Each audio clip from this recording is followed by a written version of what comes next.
सोचिए किसी का पहला स्टार्टअप बुरी तरह से फेल हो जाए और 2 करोड़ रुपए डूब जाए तो कोई भी समझदार इंसान क्या करेगा? शायद उस चैप्टर को हमेशा के लिए बंद कर देगा, है ना? लेकिन नयन शाह ने वो किया जो कोई और सोच भी नहीं सकता था। वो उसी मार्केट में उतर गए जहां पहले से ही बिस्लरी, किनले और एक्वाफिना जैसे बड़े प्लेयर्स राज कर रहे थे। नतीजा, पहले साल सिर्फ 800 बॉटल से बिकी, लेकिन आज वही क्लियर प्रीमियम वाटर 500 करोड़ की वैल्यूएशन तक पहुंच चुका है। एयरलाइंस हो, 5 स्टार होटल्स हो या फिर सड़क किनारे की दुकानें, हर जगह इसी ब्रांड की ही वाटर बॉटल्स नजर आती हैं। पर सवाल उठता है कि इतना टफ कंपटीशन होने के बावजूद ये सब हुआ कैसे? कंपनी ने ऐसी कौन सी स्ट्रैटेजीज अपनाई कि हर जगह इस ब्रांड ने अपनी पकड़ बना ली? और पैंडेमिक के दौरान ऐसा क्या गलत कदम उठाया कि कंपनी ऑलमोस्ट जीरो पर भी पहुंच चुकी थी? चलिए पूरी स्टोरी को हम डिटेल में जानते हैं। तो दोस्तों, इस कहानी की शुरुआत होती है एक बहुत बड़ी गलती से। एक्चुअली क्लियर प्रीमियम वाटर के founder Nayan Shah university of technology Sydney से एमबीए करके जब अपने होम टाउन अहमदाबाद लौटे तो सबको यही लगा था कि वो अपने वेल एस्टेब्लिश्ड फैमिली बिजनेस को ज्वाइन करेंगे, जहां सालों से वायर्स और केबल मैन्युफैक्चरिंग का काम चल रहा था। लेकिन नयन के दिमाग में तो कुछ और ही था। उन्हें हमेशा लगता था कि जिंदगी सिर्फ वही करने के लिए नहीं है जो सब कर रहे हैं, कुछ नया, कुछ अलग क्रिएट करना है। यही सोच उन्हें ले गई लाइनोमैटिक ग्राफिक इंडस्ट्रीज में, एक रेप्यूटेड कंपनी, जहां उन्होंने एमबीए के बाद अपनी पहली नौकरी शुरू की। स्टार्टिंग में सब कुछ बिल्कुल परफेक्ट लग रहा था। जॉब में कंफर्ट था, रिस्पेक्ट थी और एक सेटल्ड लाइफ नजर आ रही थी। लेकिन 2 साल गुजरने के बाद नयन को अंदाजा हुआ कि वो जॉब के लिए नहीं बल्कि अपना खुद का बिजनेस करने के लिए बने हैं, और यही सोचकर उन्होंने अपनी जॉब छोड़ दी। इसके बाद जब उन्होंने मार्केट को ध्यान से ऑब्जर्व किया तो एक इंटरेस्टिंग पैटर्न सामने आया कि इंडिया की बेवरेज इंडस्ट्री तेजी से ग्रो कर रही थी। पेप्सिको और कोका कोला जैसे प्लेयर्स की वजह से सॉफ्ट ड्रिंक में कंपटीशन बहुत हाई था, लेकिन एक जगह अभी भी खाली थी, एनर्जी ड्रिंक्स का मार्केट। उस टाइम एनर्जी ड्रिंक्स बाहर के देशों में तो खूब बिकती थी, लेकिन ये कल्चर इंडिया में उतना पॉपुलर नहीं हुआ था और इसीलिए कंपटीशन भी काफी कम था। ऐसे में नयन को लगा कि ये उनके लिए एक गोल्डन अपॉर्चुनिटी है, क्योंकि अभी अगर वो इस सेगमेंट में एंटर कर गए तो फ्यूचर में बड़ी ग्रोथ हासिल हो सकती है। यही सोचकर उन्होंने 2005 में अपने एक्स बॉस के साथ मिलकर करीब 2 करोड़ रुपए लगाए और एनर्जी बेवरेजेस प्राइवेट लिमिटेड नाम से एक कंपनी बनाई। इसके बाद उन्होंने लॉन्च की अपनी पहली एनर्जी ड्रिंक, जिसका नाम रखा गया करंट। और हाँ, इंटरेस्टिंग बात यह थी कि एनर्जी ड्रिंक सेगमेंट में कदम रखने वाली ये इंडिया की पहली कंपनी बन गई। इस प्रोडक्ट की स्ट्रैटेजी नयन ने बहुत सोच समझकर बनाई थी, जैसे कि फॉर्मुलेशन जर्मनी से कराया गया ताकि क्वालिटी इंटरनेशनल लेवल की हो और मैन्युफैक्चरिंग मलेशिया में हुई थी। नयन चाहते थे कि उनका प्रोडक्ट एकदम प्रीमियम फील दे। इस तरह से शुरुआत शानदार रही। मार्केट में एनर्जी ड्रिंक का कॉन्सेप्ट नया था, इसीलिए करंट ने काफी हाइप भी क्रिएट किया और जल्द ही इसने एक अलग आइडेंटिटी बना ली। इसका असर ये हुआ कि 2007 तक कंपनी का एनुअल बिजनेस 3.2 करोड़ रुपए रहा, जो किसी भी नए एंटरप्रेन्योर के लिए एक बड़ी अचीवमेंट थी। नयन को लग रहा था कि अब उनकी मेहनत रंग ला रही है, क्योंकि प्रॉफिट था और मार्केट में उनके प्रोडक्ट की डिमांड भी काफी तेजी से बढ़ रही थी। लेकिन दोस्तों, बिजनेस की दुनिया अनप्रेडिक्टेबल होती है, कब ट्रेंड बदल जाए पता ही नहीं चलता, और करंट के साथ भी कुछ ऐसा ही हुआ। शुरुआती 2 सालों में प्रोडक्ट को लेकर जो क्रेज था वो धीरे धीरे खत्म होने लगा, और इसके पीछे बेसिकली 2 रीजंस थे। पहली वजह ये थी कि करंट को लोग रोजमर्रा की जरूरत वाला प्रोडक्ट नहीं मानते थे, बल्कि ये एक लाइफस्टाइल प्रोडक्ट बनकर रह गया था। और लाइफस्टाइल प्रोडक्ट्स की प्रॉब्लम यही होती है कि लोग इन्हें कभी कभी खरीदते हैं, रोज नहीं। इसीलिए करंट के पास रिपीटेड कस्टमर्स बहुत कम थे। दूसरी वजह ये थी कि करंट एक प्रीमियम एनर्जी ड्रिंक थी जिसकी कीमत थी 75 रुपए पर कैन। अब हम सभी को पता है कि इंडियन कस्टमर्स प्राइस सेंसिटिव होते हैं, इसीलिए 10-20 रुपए में अपनी पसंदीदा चाय कॉफी पीने वाले लोगों को नयन एनर्जी ड्रिंक पीने की आदत नहीं लगा पाए। इसका असर ये हुआ कि 2009 आते आते कंपनी की सेल्स इतनी ज्यादा गिर गई थी कि इसका एनुअल रेवेन्यू सिर्फ 60 लाख रुपए रह गया। ऊपर से अब उन्हें रेडबुल जैसे ग्लोबल जायंट से भी टक्कर मिलने लगी थी, इसीलिए उन्होंने इस वॉर में शामिल होने से बेहतर क्विट करना ही समझा। पर दोस्तों, सवाल ये था कि अब आगे क्या करें। इसके लिए नयन के सामने 2 रास्ते थे कि या तो वो फिर से कॉर्पोरेट जॉब ज्वाइन करके सिक्योर हो जाएं, या फिर रिस्क लेकर नई अपॉर्चुनिटी की तलाश करें, जिसमें से नयन ने दोबारा रिस्क लेने को ही चुना। लेकिन इस बार एनर्जी ड्रिंक की जगह उन्होंने पानी बेचने का मन बनाया। पर सवाल था कि पानी ही क्यों? एक्चुअली इसका जवाब उनके पुराने बिजनेस फेलियर से ही मिलता है। असल में करंट एक एसेंशियल प्रोडक्ट नहीं था, इसीलिए इसके रिटर्निंग कस्टमर्स न के बराबर थे। इसी से ही सबक लेकर नयन इस बार एक ऐसा प्रोडक्ट चाहते थे जिसकी जरूरत अमीर या गरीब हर किसी को हो, और ऐसे में पानी से अच्छा भला क्या ही हो सकता था। नयन ने अपने पुराने बिजनेस में रहते हुए ये ऑब्जर्वेशन कर ली थी कि हर इवेंट में, हर रेस्टोरेंट में, हर कॉर्पोरेट मीटिंग में एक चीज कॉमन है, पैकेज ड्रिंकिंग वाटर, जिसकी डिमांड में कभी भी कोई कमी नहीं आने वाली थी। हाँ, मार्केट में पहले से ही बिस्लरी, किल्ले, किंगफिशर और एक्वाफिना जैसे बड़े नाम मौजूद थे, लेकिन ये सारे ब्रांड्स ज्यादातर अफोर्डेबल वाटर बॉटल्स के लिए जाने जाते थे, जबकि प्रीमियम वाटर का एक साफ सुथरा सेगमेंट अब भी खाली पड़ा हुआ था। और इसीलिए नयन ने डिसाइड किया कि वो यहीं से अपना गेम शुरू करेंगे, क्योंकि कॉर्पोरेट इवेंट्स और हॉस्पिटैलिटी इंडस्ट्री को प्रीमियम क्वालिटी वाटर चाहिए था जो कि क्लास और ब्रांड वैल्यू दोनों दे सके। इस तरह से फरवरी 2010 में नयन ने क्लियर पानी नाम से अपना नया वेंचर लॉन्च किया, जो कि एनर्जी बेवरेजेस प्राइवेट लिमिटेड के अंडर ही रजिस्टर्ड हुआ था।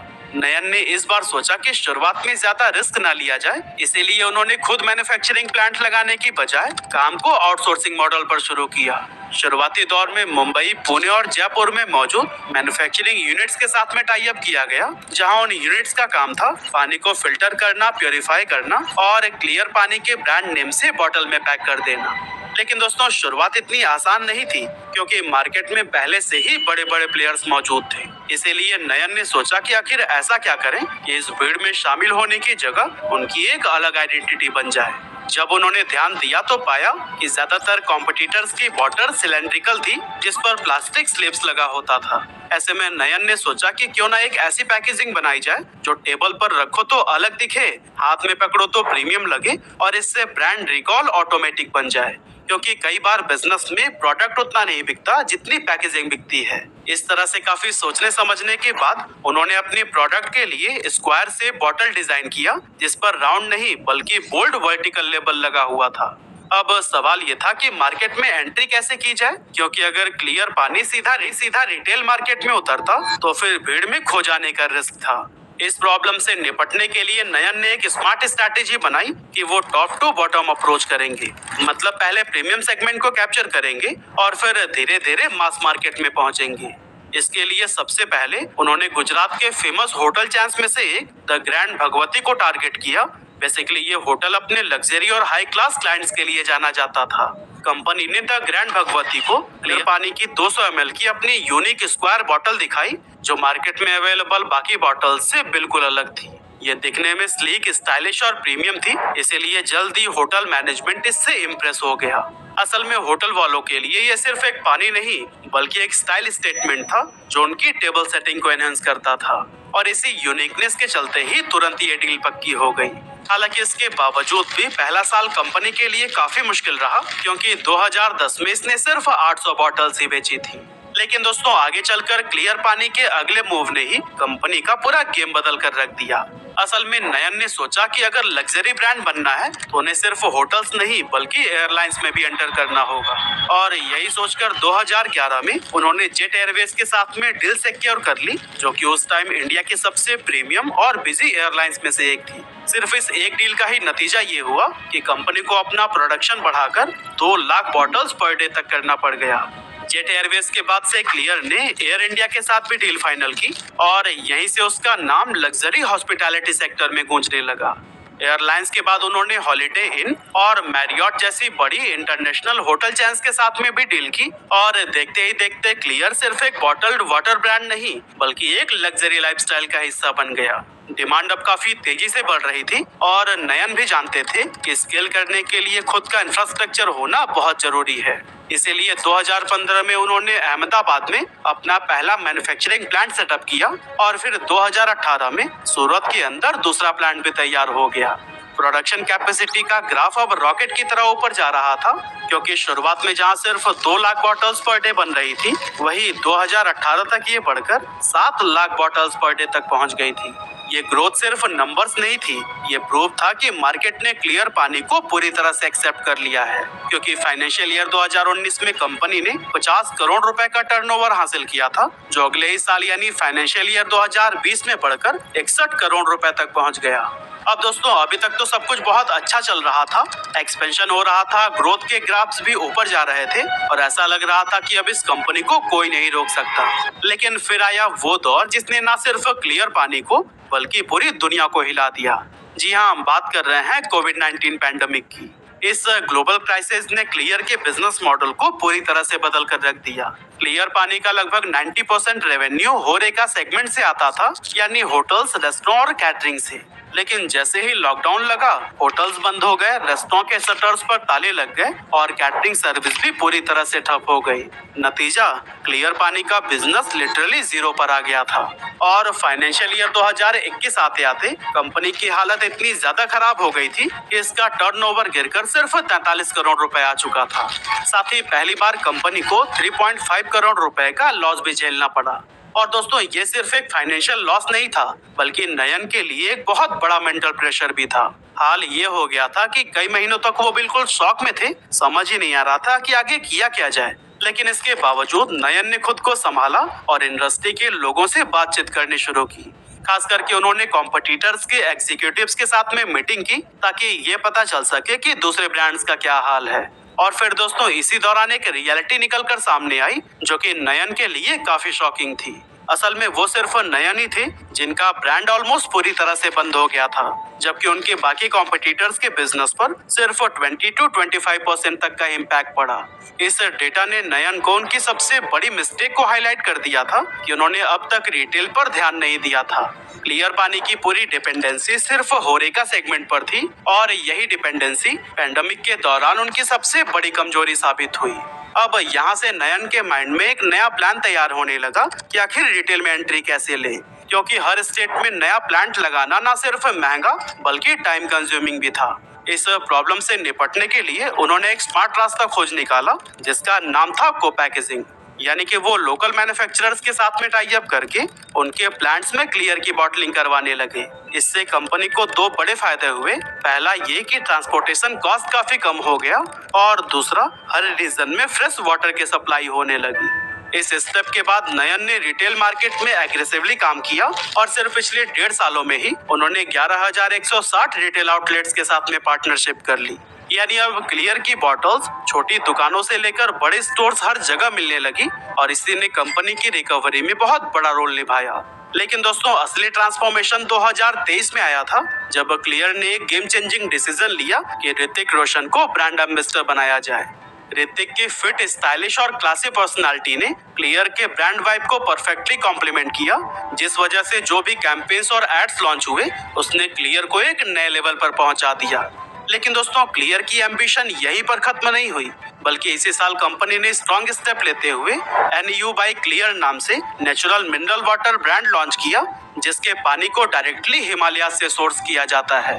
हालांकि कंपनी ये भी जानती थी कि सिर्फ एक प्रोडक्ट के दम पर वो प्रीमियम नेचुरल वाटर सेगमेंट में अपनी मजबूत पहचान नहीं बना सकती, क्योंकि ये सेगमेंट कई कैटेगरीज में बटा हुआ है। इसीलिए क्लियर ने डाइवर्सिफिकेशन का रास्ता चुना और Pune based brand Kelzai secrets को एक्वायर कर लिया। Actually Kelzai volcanic natural mineral water बेचता है, एक ऐसा पानी जो ज्वालामुखी चट्टानों से फिल्टर होकर नेचुरली मिनरल रिच बनता है। इस ब्रांड की एक्विजिशन ने क्लियर को प्रीमियम वाटर सेगमेंट में एक स्ट्रॉन्ग पोजीशन दे दी। इस तरह से फाइनेंशियल ईयर 2023 क्लियर के लिए सिर्फ एक सक्सेसफुल ईयर नहीं था, बल्कि कंपनी ने 300 करोड़ रुपए का रेवेन्यू भी टच कर लिया था। और इसी सफलता को ही देखते हुए मार्च 2024 में इंडिया की leading investment banking firm JM financial ने क्लियर में 45 करोड़ रुपए का स्ट्रेटेजिक इन्वेस्टमेंट किया। इस इन्वेस्टमेंट ने कंपनी की ग्रोथ को और भी तेज कर दी और इसी साल उसने सोडा कैटेगरी में भी कदम रख दिया, ताकि वो अपना प्रोडक्ट पोर्टफोलियो और भी बढ़ा सके। और दोस्तों, क्लियर प्रीमियम वाटर ने सिर्फ बिजनेस ग्रोथ पर नहीं, बल्कि प्लांट्स की केयर पर भी ध्यान दिया, क्योंकि बॉटल्ड वाटर इंडस्ट्री का सबसे बड़ा आरोप है प्लास्टिक पोल्यूशन। इसीलिए क्लियर ने स्मार्ट पैकेजिंग लाई, जैसे स्क्वायर बॉटल जिनमें 35 से 40% तक कम प्लास्टिक लगता है। साथ ही इसने लाइट वेट बॉटल्स और रिसाइकलिंग इनिशिएटिव भी शुरू किए, जिससे क्लियर को पहचान मिली एक रिस्पॉन्सिबल और फ्यूचर रेडी ब्रांड की। लेकिन अब अगर बात करें एक्सपेंशन की, तो आज क्लियर के पास 45 मैन्युफैक्चरिंग यूनिट्स हैं और ये रुकने वालों में से नहीं है, बल्कि इस साल के एंड तक इसे बढ़ाकर 55 यूनिट्स करने का प्लान है। इसका सीधा असर प्रोडक्शन पर भी दिखेगा, क्योंकि अभी जहां daily production capacity 50 lakh bottles की है, वहीं एक्सपेंशन के बाद